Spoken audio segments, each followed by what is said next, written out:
امام پریشان نہیں ہوئے. 8ویں امام نے تبسم فرمایا.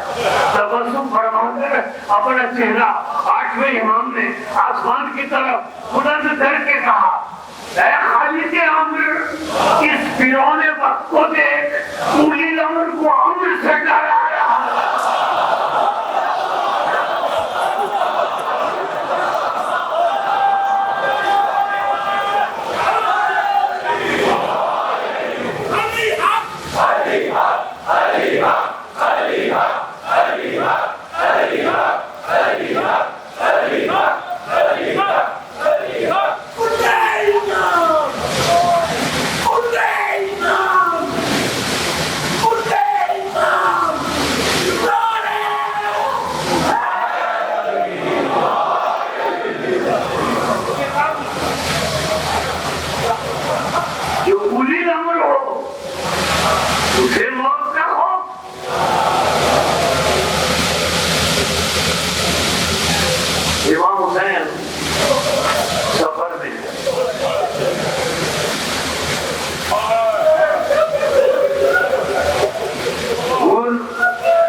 گھوڑے کی لگام میں ہاتھ ڈالا. امام حسین کو جلال آ گیا. جلال میں آ کر فرمایا گل تیری ماں تیرے ماتم میں بیٹھے. پتہ ہے گل نے جواب میں کیا کہا آپ جانتے ہیں؟ میں تو آپ کی آنکھوں کی نظر کرنے کے لیے دوہرا رہا ہوں. گل نے کہا مولا اگر کوئی اور میری ماں کے لیے ایسا کہتا تو میں بھی پلٹ کر اس کی والدہ کے لیے ایسا ہی کہتا, لیکن مولا آپ کی ماں تو وہ ہے جن کا میں وضو کے بغیر نام بھی نہیں لے سکتا. پھر نے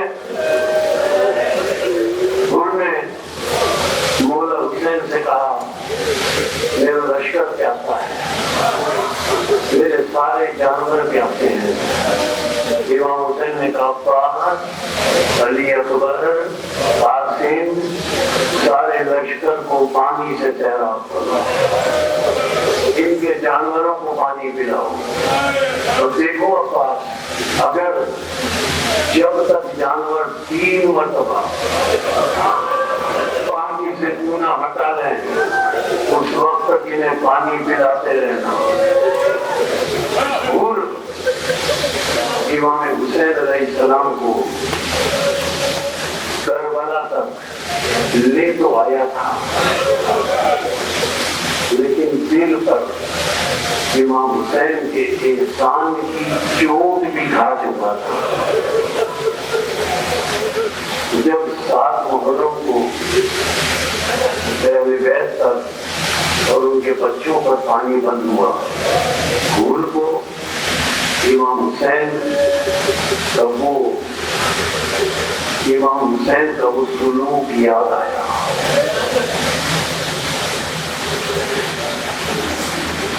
جملہ ہے روایت میں کہ پھول کو یہ گمان بھی نہیں تھا کہ یہ لوگ امام حسین سے جنگ کریں گے, وہ یہ سوچ بھی نہیں سکتا تھا. اسی لیے شب عاشور پھول نے اپنے لشکر کے امیر سے کہا, یہ جرم حصہ ہے مقتل میں, لشکر کے امیر سے پھول نے کہا اب تو بات دو ابن رسول اللہ, کیا تم رسول کے بیٹے سے جنگ کرو گے؟ اس نے جواب دیا ہاں ہم جنگ کریں گے. یہ شب عاشور تھی, اب رات تاریخ ہوتی جا رہی ہے. وہ اپنے خیمے میں بیٹھے ہیں, کے خوف خشک ہے, چہرہ درد ہے, سر جھکائے ہوئے ہیں. گھوڑ کے غلام نے دیکھا تو سمجھا کہ شاید میرے آقا پیاسے ہیں. کوزے میں پانی بھر کر غلام لایا, گھوڑ کے سامنے پیش کیا. گھوڑ نے موزے میں پانی لیا، اس پر نظر ڈالی، اب یہ پتہ نہیں ان کو اس پانی میں کیا نظر آیا، اس پانی کے تونے کو زمین پر پٹک دیا۔ غلام نے جب یہ حال دیکھا تو غلام ان کے بھائی کے پاس گیا، ان کے بیٹے کے پاس گیا اور ان کے بھائی سے غلام نے کہا ذرا ابو کی حالت تو آ کر دیکھے۔ بھائی اور بیٹا آئے، بھائی نے ان سے مخاطب ہو کر کہا تمہاری اتنی پریشانی کا سبب کیا ہے، اتنی پریشانی کی وجہ کیا ہے؟ انہوں نے ایک مرتبہ نظریں اٹھائی، کہا بھائی تم میری پریشانی کا سبب جاننا چاہتے ہو؟ بھائی نے کہا ہاں، اب شب عاشور سنسان فضا ہے، رات کا اندھیرا ہے۔ انہوں نے اپنے بھائی سے کہا اگر تم میری پریشانی کا سبب معلوم کرنا چاہتے ہو تو آؤ میرے ساتھ کچھ دور چلو، اور اپنے بھائی کو، اپنے بیٹے کو، اپنے غلام کو لے کر چلے۔ کہاں لے کر چلے؟ سنسان فضا میں، اندھیری رات میں، خیام اہل بیت کی طرف چلے، خیام اہل بیت کی طرف چلے۔ جب کچھ فاصلے پر پہنچے تو رک گئے، اپنے بھائی کو بھی روکا، بھیا تم میری پریشانی کا سبب معلوم کرنا چاہتے ہیں؟ بھائی نے کہا ہاں۔ تو حور نے کہا اس سنسان فضا میں ذرا سنو تو صحیح کیسی آوازیں آ رہی ہیں۔ ان کے بھائی نے ملال انگیز لہجے میں کہا بھائی حور یہ تو قیام اہل بیت سے بچوں کی آواز العطش العطش العطش آ رہی ہے، پیار پیار پیار، یہ آواز آ رہی ہے۔ انہوں نے اپنے بھائی سے کہا بھائی انہی آوازوں نے میرے کلیجے کے ٹکڑے کر دیے ہیں، میں اب یہاں نہیں ٹھہروں گا، میرے مولا رحمت للعالمین کے فرزند ہیں، میں ان کے قدموں پر گر جاؤں گا، تم مجھے ضرور معاف کر دیں گے۔ یہ کہہ کر حور آگے کی طرف بڑھا اور بھائی سے کہا، بیٹے سے کہا تم چلنا چاہو تو میرے ساتھ چلو۔ اور عزیزوں ایک عجیب جملہ ہے، حور اپنے غلام سے کہتے ہیں جا میں نے تجھے آزاد کیا، جیسے یہ کہا جا میں نے تجھے آزاد کیا، غلام بگڑ گیا، آقا جب تک جہنم میں تھے ساتھ رکھا، جب تک جہنم میں تھے ساتھ رکھا، جب جنت میں جا رہے ہو تو مجھے آزاد کر رہے ہو، میں بھی آپ کے ساتھ چلوں گا۔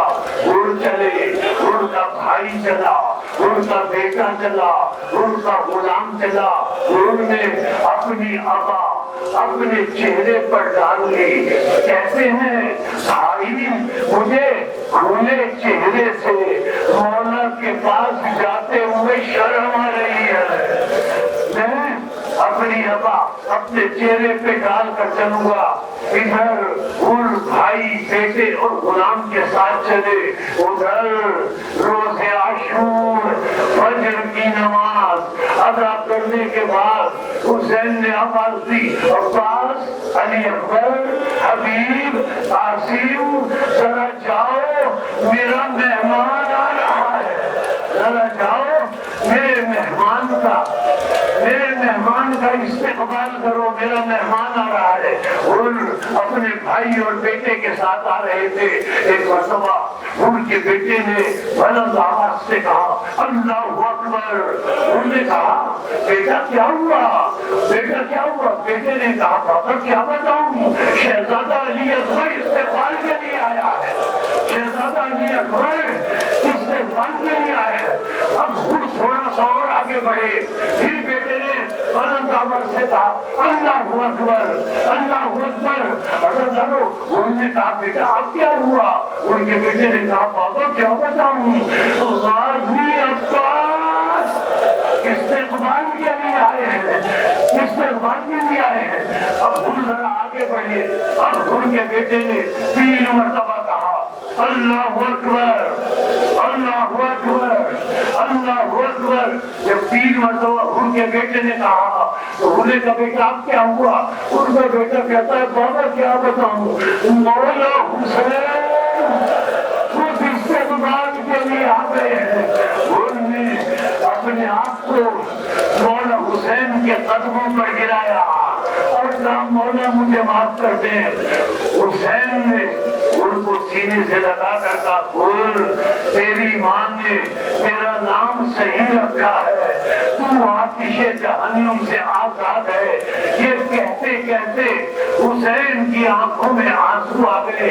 انہوں نے کہا مولا آپ کیوں رو رہے ہیں مولا آپ کیوں رو رہے ہیں؟ امام حسین نے کہا رونے کی وجہ یہ ہے جب تو دشمن بن کر آیا تھا ہمارے پاس تماشوں کا سامان موجود تھا.